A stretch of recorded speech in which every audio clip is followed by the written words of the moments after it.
Aunty আবার phone করছে কেন? ওদিকে আবার কি হলো কে জানে। দেখো ধরো। হ্যাঁ আন্টি বলো। রায়ান আর পারুল তো এখনো বাড়ি ফেরেনি জানো তো। আরে কোথায় কোথায় ঘুরে বেড়াচ্ছে ভগবান জানে। আমি তো কিছু বুঝতেই পারছি না। শিরিন ওই মেয়েকে কাবু করা তো আমার একার পক্ষে সম্ভব হচ্ছে না। তুমি তো কাজ করা প্রায় ছেড়েই দিয়েছো। শিরিন আমার ছেলেটাকে একটু আটকে রাখতে পারো না? আমার কাজ আমি ঠিকই করছি আন্টি, তোমাকে বলতে হবে না। কার বুদ্ধি নিয়েছো তুমি? ওই টগরে। তুমি যে বললে টগর নাকি পারুলের ক্ষতি চায়, পারুলকে সহ্য করতে পারে না, এই বুদ্ধি দিয়েছো? আরে আন্টি, আসল নকল বাবা মায়ের প্রসঙ্গ নিয়ে খোঁচালে তো এটাই হবে। পারুল তো আসল বাবা মার খোঁজে উঠে পড়ে লাগবে। কোথায় বাড়িতে বেশি বেশি করে আটকে রাখবে তা, আরো রাস্তায় ঘুরে বেড়ানোর সুযোগ করে দিলে তুমি। আন্টি এবার তো সবাই পারুলের ওপর সিম্প্যাথেটিক হবে।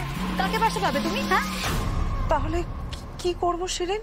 কি আর করবে, ছড়িয়েছো তুমি।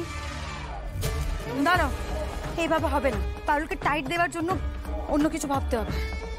কিভাবে বলো? আন্টি আমি পরে কথা বলছি, রাখছি।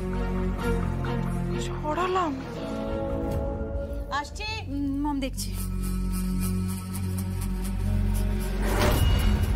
এসো। তোরা